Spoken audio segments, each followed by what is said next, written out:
बीते सोमवार को अपने पैरों पर चलकर बराकर थाना जाने वाले अरमान अंसारी के साथ एक दिन के अंदर अंदर ऐसा क्या हुआ कि 22 साला नौजवान की पुलिस कस्टडी में ही सांसें थम गई। इसी सवाल का जवाब जानने और इंसाफ की मांग करते हुए कल लोगों ने बराकर की सड़क पर जमकर बवाल काटा। तोड़ फोड़ आगजनी जैसे हालात ने बराकर को हिलाकर रख दिया। भीड़ इतनी ज़्यादा थी कि जैसे तैसे जान बचाकर थाना से पुलिस एहलकार भाग निकले। 10 घंटों तक सड़क जाम रहा और बराकर मैदान जंग में तब्दील हो गया।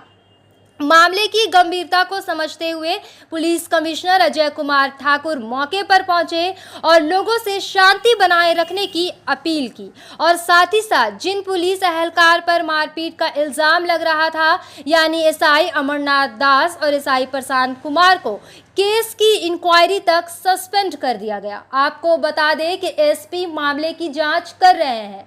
कल बराकर के जिन सड़कों पर आग की उठती लपटें और इंसाफ व मुआवजे की आवाज़ें सुनी जा रही थी, आज इस मामले में यहाँ का मंजर कुछ बदला है।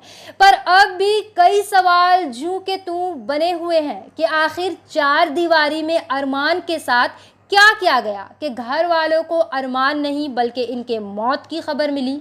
इस केस में एक दिन पीछे चलिए और सड़कों पर जमा भीड़ को जरा गौर से सुनिए तो आप सुन पाएंगे कि लगभग लोगों का यही कहना था कि पुलिस कस्टडी में बेरहमी से मारपीट ही अरमान के मौत की एकमात्र वजह है, जिसे कल तक गुस्साए भीड़ की तरफ से लगाए गए इल्जाम के तराजू में तोला जा रहा था।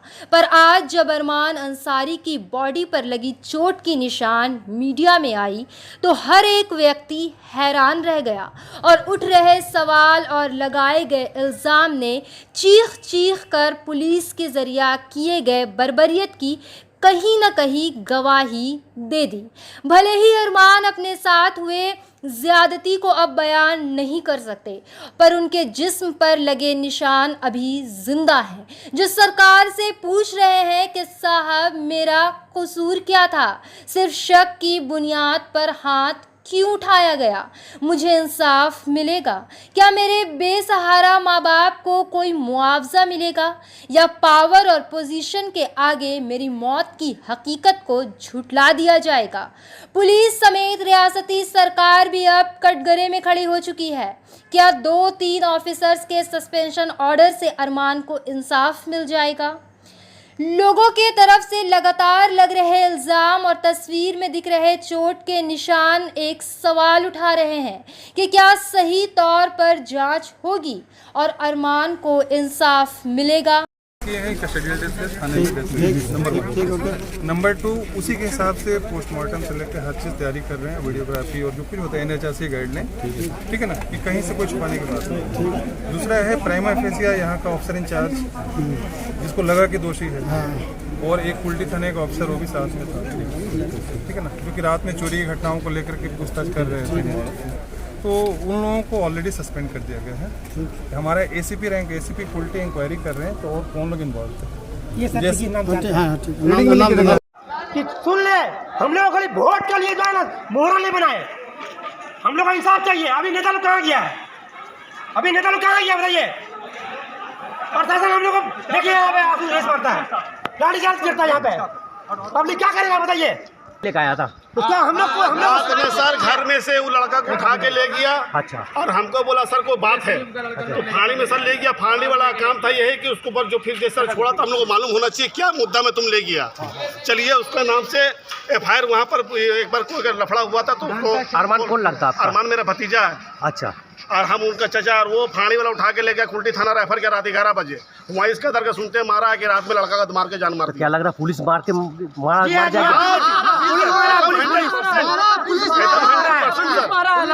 पुलिस छोड़ा के थाना के अंदर में। एक मिनट अभी आपका नाम बोलिए। MD शकील अंसारी। एक मिनट, हम एक मैसेज में लगाते हैं, ममता बनर्जी को ये बात डायरेक्ट पहुँचे कि इस बात का हमको इंसाफ चाहिए और ये नेता किसी को नहीं चाहिए। हम लोग हमको ममता बनर्जी से डायरेक्ट चाहिए इंसाफ, ठीक है। हम लोग और कुछ नहीं चाहिए। ये लाठी चार्ज कर रहा है, चमका रहा है, ये ठीक है। आंदोलन करेगा आदमी, हमारा पर जुल्म करेगा हम लोग पर।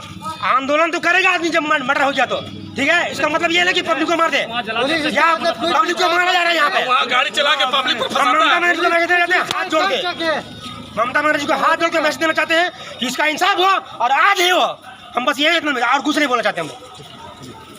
भी मारते मारते लग गया। अच्छा, बागरवाड़ी का सीधी भी है लोग जान से मारा 10 करोड़ इधर लोग पुलिस मारा, पुलिस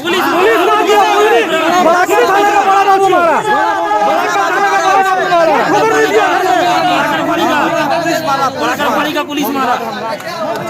इसका नाम क्या था? अरमान अंसारी सब मिल के मारा है। अरमान का उम्र कितना? किसी भी कारण हमारा दोस्त यार को रात में उठा के ले गया। पहले क्या केस था हमें नहीं मालूम है। अभी सुबह में सुनने में आ रहा है बड़ा बाबू उसको जान मार के दिया, जान मार के एले में फेंक दिया। ये क्या बड़ा बाबू क्या भगवान आया है? इसका जवाब आप लोग हमको दीजिए। अब अभी यहाँ बड़ा बाबू का आने होगा यहाँ पे। आप लोग क्या चाह रहे हैं? हम लोग इसका इंसाफ चाहेंगे। क्यों मारेगा बड़ा बाबू? क्यों मारेगा वो? यहाँ आना पड़ेगा। बड़ा बाबू हो, कमिश्नर हो, कुछ भी हो, यहाँ पे आना होगा। लड़का का क्या नाम है? लड़का का अरमान खान नाम है उनका। गरीब लड़का वो, उसका बाप गद्दी मिस्त्री है, एक ही औलाद था उसका। वो क्या करेगा बताइए आप लोग। हमको इंसाफ, इसका इंसाफ चाहिए। बोलिए आपका नाम? हमारा नाम सिकंदर अंसारी है। हम लोग पूरा इंसाफ करेंगे। तो हम लोग उनके साथ है, पीड़ित परिवार के साथ है, हम लोग उनके गार्जियन के साथ है, उनके माँ बाप के साथ है, और उनको इंसाफ दिलाने के लिए जिस हद तक भी होगा, जितना कुछ भी करना होगा, हम लोग उसके लिए करेंगे। स्थानीय लोगों ने, गोसाई लोगों ने जिस तरीके से कदम उठाया है, ये घटना के बाद ऐसा हो कि फिर पुलिस फिर से जो जिन लोगों ने हमला किया उस लोगों पर फिर एक्शन ले, इस विषय में आप क्या कहना चाहेंगे? नहीं, इसके लिए एक्शन तो देखिए, एक्शन ये स्वाभाविक चीज़ है कि जब किसी परिवार का लड़का, जब किसी का दोस्त, किसी का भाई और किसी मोहल्ला का, जब ये बढ़ाकर पीपी साथ रहते हैं, सभी लोग, चाहे वो किसी भी धर्म के लोग हो, सभी को एक दूसरे से भाई भाई का रिश्ता है। तो जब इन लोगों को पता चला कि इनके एक भाई के साथ इस तरीके का हादसा हो गया, तो उनको गुस्सा होना लाजमी है।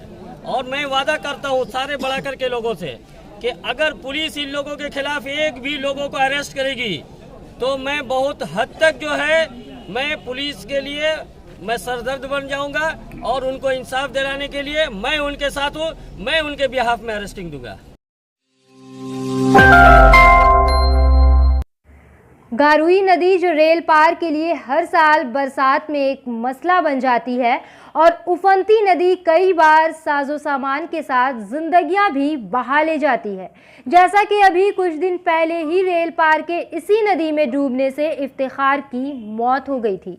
इन्हीं तमाम मसाइल को मद्देनज़र रखते हुए वॉइस ऑफ यूथ के नौजवानों ने ड्रेनेज सिस्टम को ठीक करने के गर्ज से मंत्री मलाई घटक, कारपोरेशन के चेयरमैन अमरनाथ चटर्जी और डिस्ट्रिक्ट मजिस्ट्रेट को एक मेमोरेंडम दिया है, और इनका कहना है कि यहां से इनको काफ़ी मुस्बत जवाब मिला।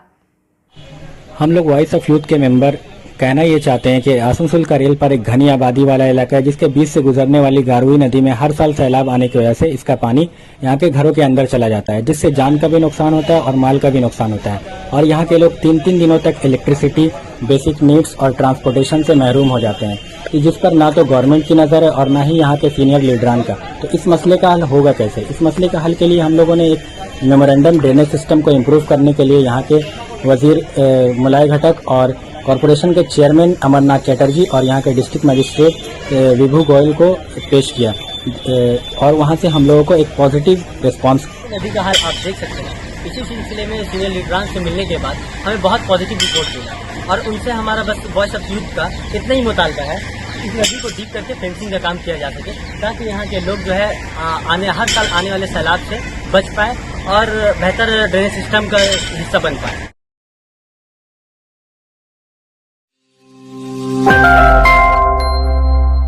आसनसोल म्युनिसिपल कॉरपोरेशन के एडमिनिस्ट्रेटिव बोर्ड के चेयरपर्सन अमरनाथ चटर्जी और मेंबर अभिजीत घटक ने आज एक प्रेस कॉन्फ्रेंस का इनेकाद किया। इस प्रेस कॉन्फ्रेंस में किन किन बातों को साझा किया गया, आइए डालते हैं एक नज़र। যে সাফল্যের বার্তা আমরা পাচ্ছি তাদের ধন্যবাদ জানানো, সিপি সাহেব, ডিএম সাহেবকে অভিনন্দন জানানো, আমাদের মন্ত্রী মলয় ঘটকের কার্যক্রমকে সুখ্যাতি করার সঙ্গে সঙ্গে তার কাছে কৃতজ্ঞতা প্রকাশ করার জন্য আমাদের আজকের এই প্রেস কনফারেন্স। বিজেপির যে আমাদের এই কাজগুলোকে নষ্ট করে দিচ্ছে, কয়েকটা পোর্টাল এন্ট্রি করা, ভিডিও এবং ইয়ের মধ্যেখান দিয়ে সেইগুলোতে আমাদের কিছুটা সুনাম নষ্ট হচ্ছে। তা আমরা জনগণের কাছে প্রথমেই ক্ষমা চেয়ে নিয়ে বলি যে আপনারা তাদের বিশ্বাস করবেন না, কারণ তাদের সমাজ বিশ্বাস করে না, তাদের সমাজের কোনো বিশ্বাসযোগ্যতা নেই। হয়তো দেখবেন তারা সেই পোর্টাল খুলে বিভিন্ন জায়গায় বিভিন্ন রকমভাবে কোনো না কোনো রকমভাবে তারা জড়িত রয়েছে বিভিন্ন অসামাজিক কাজে। আপনারা যারা প্রেসের বন্ধুরা রয়েছেন আজকে এখানে উপস্থিত থাকতে পেরেছে, তাদের কাছেও আমাদের কৃতজ্ঞতা রয়েছে। তারাও তাদের ব্যাপারটা আপনারা জানেন। অনেক ভালো ভালো প্রেস রয়েছে, অনেক ভালো ভালো বন্ধু রয়েছে আমাদের। আমাদের কয়েকদিন পূর্বে যেদিন হুল উৎসব ছিল, সেদিন ডিএম সাহেব, সিপি সাহেবকে মলয় ঘটক মহাশয়, আমাদের মন্ত্রী, যাতে জমি দখল না হয় সেই ব্যাপারে অনুরোধ করার পরে দুদিন ধরে বিভিন্ন রকমভাবে ক্যাম্প বসিয়ে বিভিন্ন রকমভাবে চেষ্টা করেছিলেন। আমরা আসানসোল পৌর নিগম থেকে অভিজিৎ ঘটকের নেতৃত্বে একটা টিম হয়েছিল গাড়ুই বিভাগ সংস্কারের ব্যাপারে। পরবর্তীকালে সেই টিম ঘাগরগুড়ি থেকে শুরু করে একদম বেঙ্গল সৃষ্টিনগর পর্যন্ত ইনকোয়ারি করে দেখা গিয়েছিল যে কোথায় কোথায় করতে হবে। তার জন্য ইরিগেশনের মাধ্যমে সেই কাজটা শুরু হয়েছিল, কিন্তু এই বর্ষাতে বন্ধ হয়ে যায়। আজকে বিজেপি পশ্চিমবঙ্গে যেভাবে হেরে গেছে, সেই হারটা তারা হজম করতে পারছে না। তাই এই পরাজয়ের পর তাদের নেতারা নানান কুৎসা, নানান অপপ্রচার তারা করছে। আজকে আমরা আপনাদের মাধ্যমে আমাদের কর্পোরেশনের, আমাদের আসানসোল এবং অন্যান্য যে কাজগুলো আমরা করেছি সেটা আমাদের চেয়ারম্যান আপনাদেরকে বললেন, চেয়ারম্যান সাহেব। আজকে যদি পর্যাপ্ত ভ্যাকসিন কেন্দ্রীয় সরকার আমাদেরকে পাঠাতো, তাহলে তো এইসবের কোনো প্রয়োজনই হতো না, তাহলে তো সবাই ভ্যাকসিন পেয়ে যেত। আর কাউকে তো 10টা ভ্যাকসিন দেওয়া হচ্ছে না। একটা মানুষ তার যে ভ্যাকসিন 2টো ডোজ, সেই 2টো ডোজই তাকে দেওয়া হচ্ছে।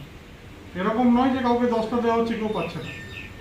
সুতরাং এই অপপ্রচারগুলো শুধুমাত্র রাজনৈতিক ফায়দা পাওয়ার জন্যই শুধুমাত্র বিজেপি চেষ্টা করছে।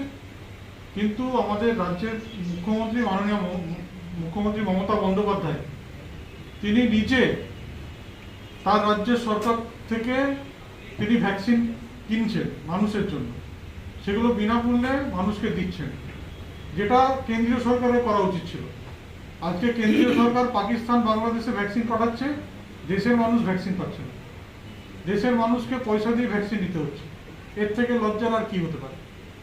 তাই আজকে আমাদের মাননীয় মুখ্যমন্ত্রী যেভাবে ভালো কাজ করছেন, আমাদের রাজ্যের সরকার, একটু আগে চেয়ারম্যান সাহেব বলছিলেন যে ভারতবর্ষের জিডিপি থেকে আমাদের রাজ্যের জিডিপি অনেক বেশি। আজকে যেখানে ভারতবর্ষের জিডিপি নেগেটিভ চলে গেছে, সেখানে আমরা পজিটিভ দিকে আছি।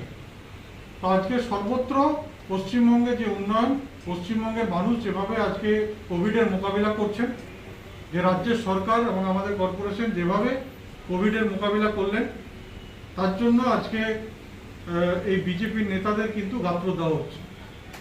আমরা তাদেরকে বলতে চাই যে আপনাদের পশ্চিমবঙ্গের মানুষ আপনাদের প্রত্যাখ্যান করেছেন, আপনারা এখন ঘরে বসে থাকুন, ঘরে ঘুমান, আমাদেরকে কাজ করতে দিন।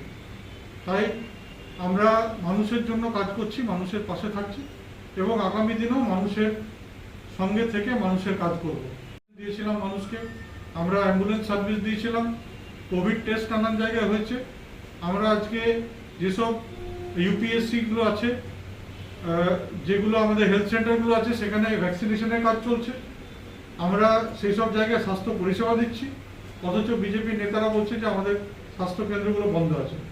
এরা ঘরে বসে রাজনীতি করে, এরা এলাকায় ঘোরে না, এরা মানুষের খবর রাখে না। তাই আমরা তাদেরকে অনুরোধ করব যে মানুষ আপনাদের যখন প্রত্যাখ্যান করে দিয়েছেন, আপনারা কিছুদিন বা কিছু বছর আপনারা আমাদেরকে যেভাবে মানুষ মমতা বন্দ্যোপাধ্যায় এবং তৃণমূল কংগ্রেসকে নির্বাচিত করে পশ্চিমবঙ্গের উন্নয়নের করার জন্য তাদেরকে আমাদের রাজ্যের মুখ্যমন্ত্রী মমতা বন্দ্যোপাধ্যায়কে দায়িত্ব দিয়েছেন, সেই দায়িত্ব তিনি পালন করছেন এবং ভারতবর্ষে অন্য যে কোনো রাজ্য থেকে পশ্চিমবঙ্গ আজকে কিন্তু সব দিকে এগিয়ে আছে। आसनसोल नगर निगम के तत्वाधान में मिशन निर्मल बांग्ला को सफल बनाएं। हमारी प्रतिज्ञा हमारा गर्व। एक बात सभी याद रखें, कचरा जहाँ तहाँ ना फेंके। कौन सा कचरा कहाँ डालना है अच्छी तरह से समझना है। स्वयं जागरूक हो, औरों को भी जागरूक करें। रिड्यूस, रीयूज और रिसाइकिल प्रक्रिया को अपनाएंगे, सुंदर स्वस्थ आसनसोल बनाएंगे। आसनसोल नगर निगम के ग्रीन और ब्लू बीन का सही इस्तेमाल करें, प्लास्टिक का व्यवहार ना करें और लोगों को भी जागरूक करें। सुंदर परिवेश गढ़े, स्वस्थ रहे। आसनसोल नगर निगम सदैव आपकी सेवा में उपस्थित है। Clean Asansol, green Asansol.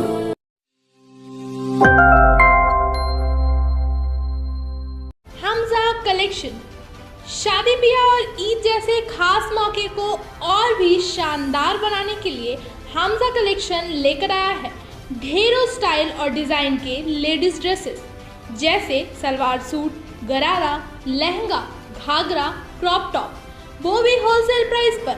तो इसे कहीं और क्यों जाना, हमजा कलेक्शन ही आना। हमारा पता है रेल पार, कुरैसी महल्ला, नियर ऑटो स्टैंड। याद हो कि नए कैबिनेट की तैयारी की जाएगी जिसे लेकर सेंट्रल गवर्नमेंट में चर्चा चल रही है।